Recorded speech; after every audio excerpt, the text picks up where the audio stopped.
साथियों, मध्य प्रदेश के अलग अलग जिलों से तमाम सारे साथियों के फोन आ रहे हैं और वे ये जानना चाहते हैं कि पुनरीक्षित न्यूनतम वेतनमान पर लगा स्टे हटने के बाद बढ़ा हुआ वेतन कब से मिलेगा। यही सवाल बड़ी संख्या में लोग पूछ रहे हैं। उनकी उत्सुकता जायज है कि 10 साल बाद उनके वेतन में बढ़ोतरी हुई है, जो कानूनी रुकावटों के कारण 9-10 महीने से नहीं मिल रही थी।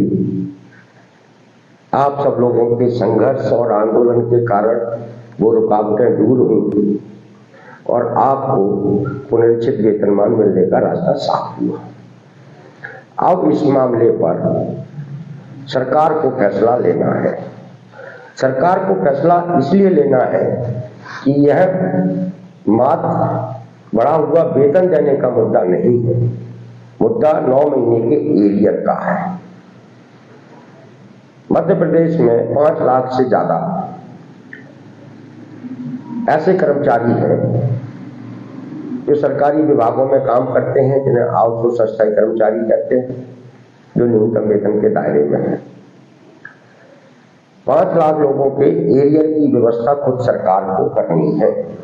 सरकार जब कंपनियों को देगी तब कंपनियां हमारे आउटसोर्स कर्मचारियों को उसका भुगतान करेंगी। इसलिए इस मुद्दे पर अब जो भी निर्णय लेना है वो सरकार को लेना है कि इस बढ़े हुए वेतन को के एरियर को किस तरीके से इन्हें दिया जाए कर्मचारियों को। इसीलिए हमें थोड़ा इंतजार करना चाहिए कि सरकार इस मामले पर क्या निर्देश देती है, क्या करती है और क्या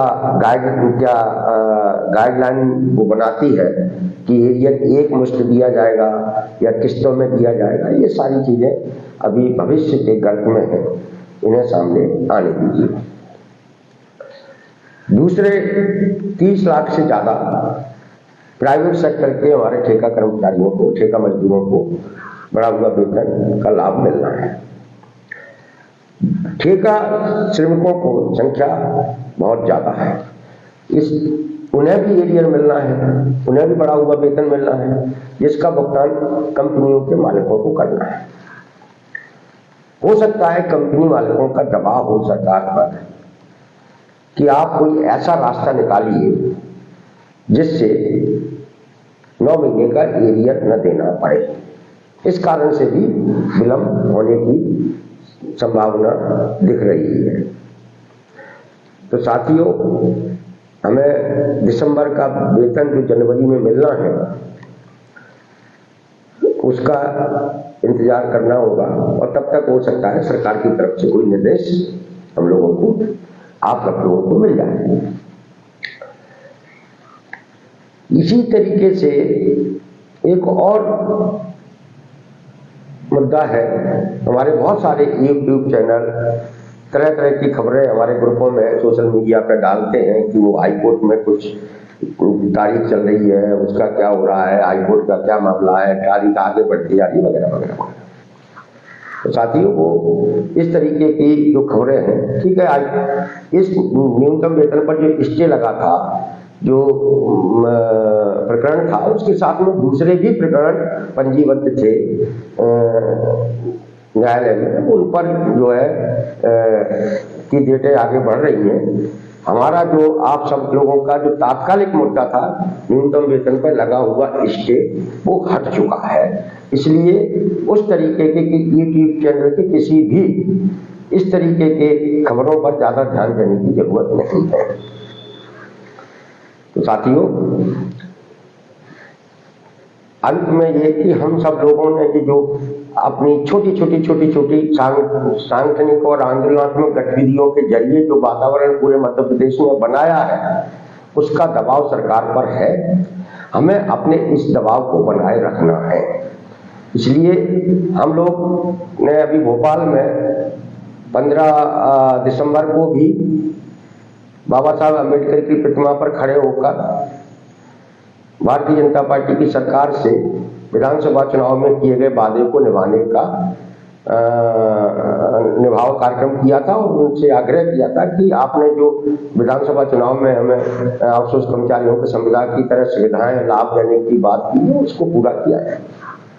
अस्थायी कर्मचारियों ने 17 दिसंबर को भोपाल में बड़ा प्रदर्शन किया। लाखों कर्मचारी ऐसे हैं जो अभी न्यूनतम वेतन के दायरे से बाहर हैं। हमारी लड़ाई उनको भी न्यूनतम वेतन के दायरे में लाने की है, चाहे वो अंशकालीन कर्मचारी है, चाहे पंचायतों के कर्मचारी है, चाहे चौकीदार है, ब्रैक है, पंप ऑपरेटर है, चाहे सफाई कर्मी, ये सारे के सारे लोग सरकार के न्यूनतम वेतन के दायरे में आना चाहिए। और ये आना इसलिए भी चाहिए, लेकिन हमारा संविधान और हमारे लेबर लॉ ये कहते हैं कि हर काम करने वाले व्यक्ति को उसके काम के बदले उतना मेहनताना मिलना चाहिए जो सरकार तय करती है, नंबर 1।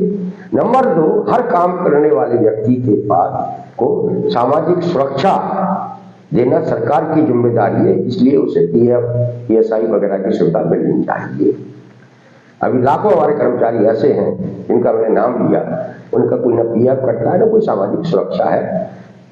आप स्पष्ट लिखा हुआ है, जो श्रम विभाग के प्रमुख सचिव के जो 2 आदेश हैं सोशल मीडिया पर डले हुए हैं, उनको आप पढ़ेंगे तो आपको लगेगा कि यहाँ ये तो सरकार अपने ही कानूनों को, हमारे संवैधानिक अधिकारों को खत्म कर रही है।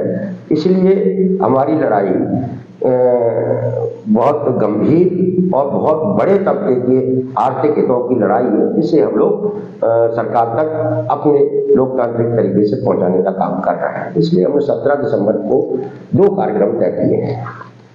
एक, जनवरी के पहले मंगलवार को पूरे मध्य प्रदेश में एक साथ सारे कर्मचारी, जो श्रम आयोग का जो लेटर आया है उस लेटर के साथ अपना एक ज्ञापन कलेक्टरों को देंगे और ये मांग करेंगे कि जो न्यूनतम वेतन के दायरे में नहीं है उन्हें न्यूनतम वेतन के दायरे में लाया जाए, जो जिन्हें न्यूनतम वेतन मिलता है उन्हें उनके एरिया सहित उसका भुगतान कराया जाए और मध्य प्रदेश में भी केंद्र के समान न्यूनतम वेतन लागू किया जाए, तो कम से कम 18,000 तो होना ही चाहिए। वैसे हमारी मांग 21,000 की है और इस मुद्दे को लेकर हम निरंतर अपनी गतिविधियों को जारी रखेंगे और विधानसभा का जो बजट सत्र होगा फरवरी के आखिरी में या मार्च के शुरू में, तो बजट सत्र के पहले दिन हम भोपाल में एक बार फिर मध्य प्रदेश विधानसभा का घेराव करेंगे और हमारे जो मुद्दे हैं, हमारी जो मांगे हैं कि जो सरकारी सेक्टर का निजीकरण कर दिया जाए, उसे खत्म कर, जितना भी आउटसोर्स अस्थायी कर्मचारी है उसे उसी विभाग में उनके कार्यरत पद पर उनका संविलियन किया जाए, सरकारी कर्मचारी का दर्जा दिया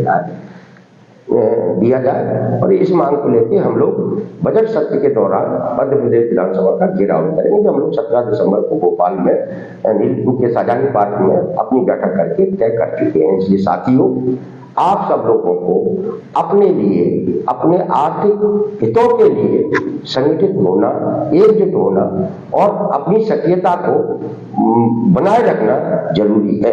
अभी तक हम लोगों ने जितना भी किया, जितने भी हमारे साथ लोग आए, 100, 200, 500, 1000, हमने अपने मुद्दे को निरंतर आगे बढ़ाया। सरकार पर हम दबाव बनाए रखें और यह दबाव हम बना रहे, इसलिए आने वाले दिनों के लिए जो हम लोगों ने कार्यक्रम तय किया है, आगे भी आपको उनकी जानकारी मिलती रहेगी। आप उन कार्यक्रमों में सहभागिता करें और जनवरी के पहले मंगलवार को आप संयुक्त रूप से एक साथ आके रैली के रूप में कलेक्टर को ज्ञापन दें। नमस्कार।